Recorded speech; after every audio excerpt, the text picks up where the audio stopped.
So given the right angle JKL, what is the value of cos L? So this is very similar to our problem, like our last problem here. So I'm going to maybe speed through this a little bit faster. This is 5, this is 12, and I want cos L, right? This is here is L. Cos L. Cos L. So again, cosine, cosine here again equals adjacent over hypotenuse, right? So adjacent over hypotenuse, so katoa, AH is adjacent over hypotenuse. So in this case, it would be adjacent over hypotenuse. I'm going to say this value is x again, right? We don't know this value. So adjacent would be kind of this this value here, right? Oh, sorry, this is L. It's adjacent to the angle L. So this is 12, which is good. And our hypotenuse is the longest side, and we don't know our hypotenuse. This is x, right? And so this is equivalent to cos L.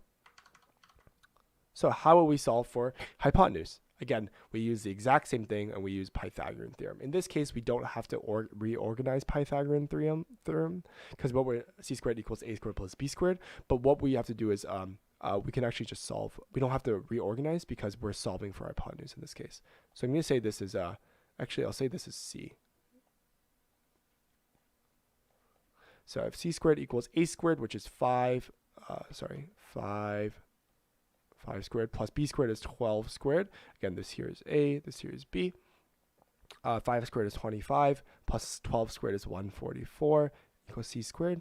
C squared would equal 144 plus 125 would give me 169. Square root both sides, c would give me 13. Again, I'm squaring both sides together. C equals 13. So c would equal 13 in this case, and then I can now solve for my solution here, right? If I know x here, or c in this case equals 13, I'm going to erase this and put this as c.